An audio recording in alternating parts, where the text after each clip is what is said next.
చదువుతో పాటు skills, placements తో పాటు సక్సెస్ సందీప్ యూనివర్సిటీ మాత్రమే అందిస్తుంది. మిమ్మల్ని ఇలా చూడటం చాలా హ్యాపీగా ఉంది. అంటే చాలా రోజులు తెలుగు తెర మిమ్మల్ని మిస్ అయింది. దాదాపు ఒక 20 ఇయర్స్ గ్యాప్.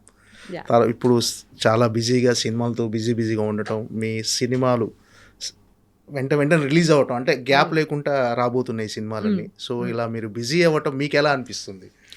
హ్యాపీగా ఉందండి. అంటే బట్ ఏంటంటే ఇది మనం ఏంటంటే ఇప్పుడు మనం సాటిస్ఫాక్టరీగా ఫీల్ అవ్వడానికి కూడా అవ్వదు. రిలాక్స్ అవ్వడానికి అసలు అవ్వదు. ఎందుకంటే ఇట్ ఈస్ అ జర్నీ. అంటే ఇది ఇలా వెళ్తుంది. ఒక ఏదో మంచి విషయం, మంచి పని చేయడానికే అక్కడ నుంచి ఫ్యామిలీ లైఫ్ని కొంచెం కొంచెం టైం వాళ్ళతో స్పెండ్ చేయడంని సాక్రిఫైస్ చేసి వచ్చి ఏదో సాధిద్దామని వచ్చాను. So this has to go on. So ఎంతవరకు వెళ్తుందో చూడాలి. సో ఇట్ ఈస్ ఒక రకంగా హ్యాపీ, కానీ I wish it is consistent. చూడాలి. అంటే యాజ్ ఎ హీరోయిన్గా మీరు చెయ్యని పాత్రలు, అన్ని రకాల పాత్రలు చేశారు. తెలుగు ప్రజలకు సినిమా ఉన్నంతకాలం లయ గారు అనే ఆర్టిస్ట్ గుర్తుండిపోతారు. బట్ మళ్ళీ అంటే ఫ్యామిలీ లైఫ్తో హ్యాపీగా అమెరికాలో ఉన్న మీరు మళ్ళీ సినిమాలోకి రావటం ఏంటి? అంత ప్యాషనా, లేకపోతే మనల్ని మనం ప్రూవ్ చేసుకోవాలని ఇంకా ఒక తపన ఏంటి? మళ్ళీ మీరు సినిమాలోకి రీఎంట్రీ ఇవ్వడానికి అసలు బలమైన కారణం ఏంటండి? అంటే ఏంటి, these are all going to be there. అంటే ఒక ఆర్టిస్ట్కి ఏంటంటే నెవర్ ఇట్స్ అంటే ద లాస్ట్ అనేది మేబీ ఒక బ్రేక్ ఉండొచ్చు, ఒక ఫేజ్ ఉండొచ్చు, దట్ యూనో ఒక బట్ కానీ లాస్ట్ అనేది మాత్రం ఎప్పుడూ ఉండదు. సో అది ఎప్పుడూ లోపల ఉంటుంది. కానీ మనం అక్కడికి వెళ్ళిపోయిన తర్వాత, అందరూ మర్చిపోయిన తర్వాత, ఆ వాక్యూమ్ ఫిల్ అయిపోయిన తర్వాత, ఇప్పుడు లయ గుర్తుంటుందా లేదా అని కూడా తెలియని టైంలో నాకు తెలియకుండా వేణు శ్రీరామ్ గారి ద్వారా ఒక ఆఫర్ రావడం, వచ్చిన తర్వాత దాన్ని నేను అది చాలా బిలీవ్ చేశాను. ఆ ఫిలిం నాకు చాలా బాగుంది, నాకు నచ్చింది, నేను చేయాలనుకున్నాను, this should be my comeback అని నేను చాలా బిలీవ్ చేసి చేయడం.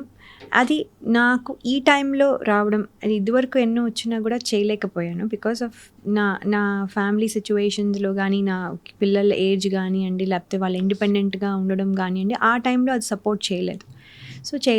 సో ఇప్పుడు నాకు కరెక్ట్ టైంగా అనిపించింది. అండ్ దెన్ మనం వచ్చినప్పుడు తీసుకోవాలి. సో లైక్ ఐ సెడ్, మనం క్రియేట్ చేసుకోలేం కాబట్టి ఇంకో 10 years అయ్యాక చేస్తాను అన్నప్పుడు నాకు అప్పుడు రాకపోవచ్చు. సో వచ్చినప్పుడు తీసుకోవాలి అనే పాయింట్లో ఇప్పుడైతే నాకు కరెక్ట్గా ఉంది. ఇప్పుడైతే నేను మేనేజ్ చేయగలను. Everything can be followed and everybody agreed. మా హస్బెండ్ ఒప్పుకున్నారు, మా పిల్లలు కూడా ఒప్పుకున్నారు. వాళ్ళు ఎవ్వరు ఒప్పుకోకపోయినా ఇది జరిగేది కాదు మళ్ళీ. సో వాళ్ళు ఒప్పుకొని వాళ్ళు ఎంకరేజ్ చేసి ఇన్ఫ్యాక్ట్ నన్ను ఇక్కడ పంపించడం అనేది ఈ టైంలో జరిగింది కాబట్టి ఇదంతా అయింది. దాని తర్వాత నుంచి ఏమైందంటే అలా ఎంట్రీ అయిన తర్వాత నుంచి ఇంకా బాగా చేయాలి. మనల్ని పంపించారు, మనల్ని నమ్మి నువ్వు నీ ప్రయత్నం నువ్వు చేయి అని చెప్పి నన్ను సపోర్ట్గా ఉండి పంపించారు. ఇప్పుడు నేను ప్రూవ్ చేసుకోవాలి అని ట్రై చేస్తున్నాను. ఉన్న ఆపర్చునిటీస్లో చేయగలను కాబట్టి సో విల్ సీ. అంటే మీ బిగ్గెస్ట్ సపోర్ట్ ఫ్యామిలీ. ఈరోజు మీరు మళ్ళీ సెకండ్ ఇన్నింగ్స్ డెఫినెట్గా అండి. అసలు వాళ్ళు కొంచెం అటు ఇటు బాధపడినా నేను చేయలేను. 100%. అది మా పేరెంట్స్ అవేనండి. ఇదివరకు మా పేరెంట్స్ ఉండేవాళ్ళు, ఇప్పుడు ఇది. అంటే వాళ్ళకి నచ్చకుండా, వాళ్ళు కన్విన్స్ అవ్వకుండా, మీరు ఏమైతే అయ్యింది, నేను మాత్రం నాకు కావాల్సింది చేస్తాను అనే ఫ్యామిలీ అట్మాస్ఫియర్లో ఎప్పుడు పెరగలేదు. So we take a collective decision. అందరికీ ఓకేనా, అందరూ ఓకేనా, కొంచెం ఇబ్బంది అయినా పోన్లే పర్వాలేదు, ఇబ్బంది అవుతే వద్దు లేదు, కొంచెం ఇబ్బంది అయినా ఇదేముంది, ఇది పెద్ద ఇబ్బంది కాదు, మనం ఓవర్కమ్ చేద్దాం, బట్ నువ్వు ఏదో వెళ్ళి చేసిరా, బికాజ్ నీకు వచ్చినప్పుడు చేయగలవు and that's a time for everything. So ఆ టైం నీకు వచ్చింది, నువ్వు వెళ్ళి చేసిరా. ఏముంటే అదే. నువ్వు మా పిల్లలు అయితే అన్నారు, మమ్మీ నాకు వస్తే నువ్వు అదే చేస్తావుగా, మమ్మల్ని పంపిస్తావుగా, నేను వేరే ఊర్లో నాకు కాలేజ్ వస్తే నువ్వు పంపిస్తావుగా చదువుకోవడానికి, సో అదే అనుకో, నువ్వు కూడా వెళ్ళి ఏదో చేస్తున్నావు కదా అని వాళ్ళు మెచ్యూర్డ్గా మాట్లాడుతూ, అంటే వాళ్ళు అక్కడ అలాగే పెరుగుతారు కాబట్టి. సో ఇదన్నీ నాకు వర్క్ అయ్యి ఈ టైంలో ఇలా జరగడం ఇలా అయింది. తర్వాత ఇంకా నెక్స్ట్ మనము కొత్తగా ట్రై చేసి, కొత్తగా ఇదివరకు చేయని ఫిల్మ్స్ అన్నీ చేసి అవి అవుతే బాగుంటుంది. అదే కన్సిస్టెంట్గా ఉంటే బాగుంటుంది. So let's see. అంటే మీరు ఏదైతే ఇమాజిన్ చేసుకొని వచ్చారో, అంటే సెకండ్ ఇన్నింగ్స్లో మళ్ళీ అది అంటే ఆ వేలో ఉందా ఇప్పుడు కెరీర్? ఫస్ట్‌ది డిసప్పాయింట్ అయ్యాను. డెఫినెట్‌లీ మీకు తెలిసిన రిజల్ట్ మనకు తెలిసింది. మనం ఏదో ఒక అంటే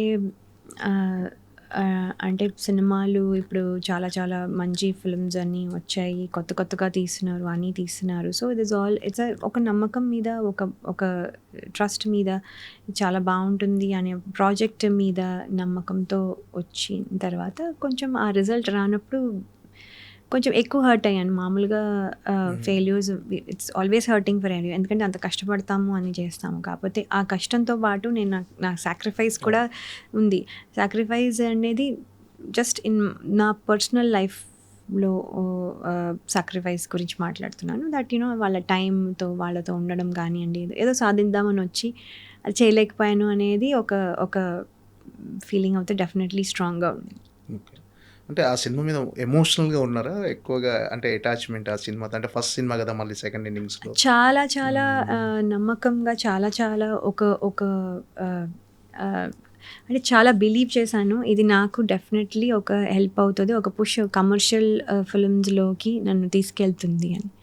సో, అది జరగలేదు. అది అంటే సక్సెస్ అండ్ ఫెయిల్యూర్ మీదనే ఆధారపడి ఉంటుంది గానీ, మనం ఎంత చేశాము, అది జనాలు అంతే. యాక్సెప్ట్ చేయలేదు. సో, ఫైనల్‌గా basically success count. Count. So, దాంట్లో చూస్తే ఎప్పుడు అది లెక్కలోకి రాదు. సో, మనం ఏం చేశాము, ఎంత చేశాము, ఎంత కష్టపడ్డాము ఎవరికీ దట్ ఇట్ డజంట్ మ్యాటర్ ఇంకా. సో, ఆ పుష్ వస్తుంది. ఒక కమర్షియల్ లెవెల్‌లో పుష్ వస్తది అని ఎక్స్‌పెక్ట్ చేసింది. అది అవ్వలేదు. అంటే మీరు ఆ ఫెయిల్యూర్ నుంచి కోలుకుంటానికి టైం పట్టిందా? కొంచెం డెఫినెట్లీ అండి. ఎందుకంటే నేను చాలా బాధపడ్డాను ఆ సినిమాకి. ఎందుకంటే 2 ఇయర్స్ ఆఫ్ టైమ్ నేను అసలు ఏం సినిమాలు చేయలేదు. ఎక్కడ ఇన్‌స్టాగ్రామ్‌లో కనపడలేదు. నేను ఎక్కడున్నానో ఎవరికీ తెలీదు. సో, నేను అక్కడున్నానా, ఇక్కడున్నానా, even my own very close friends కొంచెం అంటే ఫస్ట్ లెవెల్ ఫ్రెండ్స్ కాకుండా సెకండ్ లెవెల్ ఆఫ్ ఫ్రెండ్స్ అయితే వాళ్ళకైతే తెలీదు అసలు నేను ఎక్కడున్నానో. సో, ఎప్పుడు అడిగారు, "ఇక్కడున్నావా? అక్కడున్నావా?" అని.